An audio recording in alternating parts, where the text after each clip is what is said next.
Salut, et bien voilà, épisode 9 aujourd'hui, petite étape, 11 km aujourd'hui jusqu'à Castrogeris, petite étape sous le soleil, et ça c'est chouette, ça c'est bien, mais voilà, pas grand chose à dire, juste on a pris notre temps, on a marché doucement, on s'est posé, on s'est arrêté, on a un peu regardé. Alors on a commencé la Mezzetta, hein, c'est cette partie entre Burgos et León, qui est toute plate. C'est vraiment un endroit très, très intense. Il y a beaucoup de gens qui prennent le bus à Burgos pour aller directement à León, pour passer cette étape, parce que c'est mesa en espagnol, ça veut dire la table. Ou Mezzetta, c'est la petite table. C'est assez plat. Il y a quelques montées, mais c'est vraiment pendant 10 jours, c'est tout plat, sous le soleil, très peu d'ombre, des grandes lignes droites, blanches, donc c'est vraiment, on est vraiment sur de l'introspection, et c'est vraiment chouette. Donc voilà, donc on a fait une petite étape aujourd'hui. On est chez une dame très spéciale, on va dire. Mais voilà, qui accueille comme à la maison. Ouais, c'est mi casa es su casa, ma maison est ta maison. Elle est très discrète, elle a un grand sens de l'hospitalité, de la communication, et ça c'est chouette.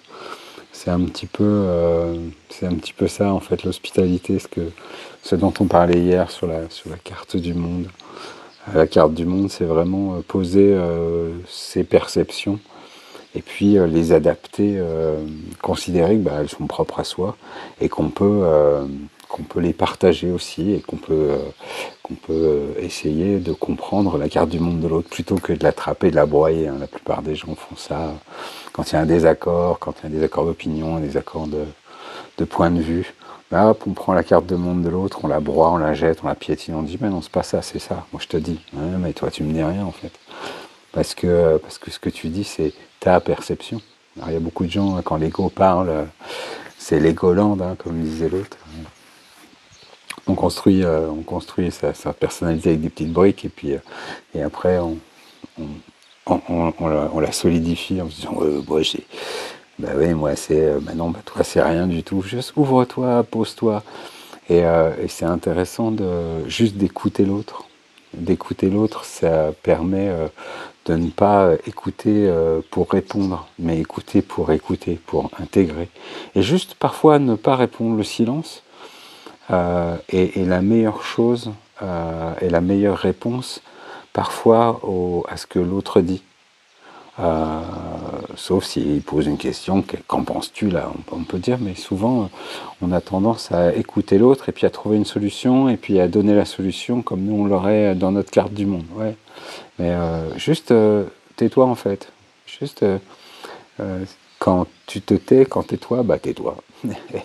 Et ça c'est vraiment très intéressant, juste le silence de l'écoute.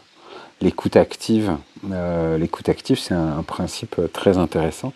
C'est par exemple quand quelqu'un raconte quelque chose, c'est reprendre les derniers mots de sa phrase, en mettant un point d'interrogation, en mettant un point d'exclamation, et simplement en reprenant ça. Ça permet à l'autre, d'une part, de se sentir compris, de ne pas avoir d'avis, d'avoir un avis neutre, et puis de continuer sur sa lancée. Et la plupart du temps, tu notes que la personne, elle trouve sa solution toute seule, sans que tu aies à lui donner, juste parce que tu as une écoute active, et non pas une écoute de je vais répondre à un truc, puis je vais trouver ta solution, parce que comme ça, mon ego, il sera gentil, et puis il sera super content, et ça va me faire du bien. Ouais, toi, ça va te faire du bien, mais est-ce que ça fait du bien à l'autre ? Ça, on ne sait pas. Donc voilà, très, très intéressant, de belles discussions sur... voilà, je t'écoute, vas-y, écoute, parle, donne, qu'est-ce que tu as à dire, qu'est-ce que tu penses de ça ? Juste toi, sans mon jugement, juste toi, et moi qui reprends des petits bouts de phrases, des petits mots, la dernière phrase ou le dernier mot. Essaye, tu verras, ça marche super bien. Voilà, c'est tout pour aujourd'hui. Prenez soin de vous, demain sera un autre jour. Reposez-vous et puis amusez-vous et à demain.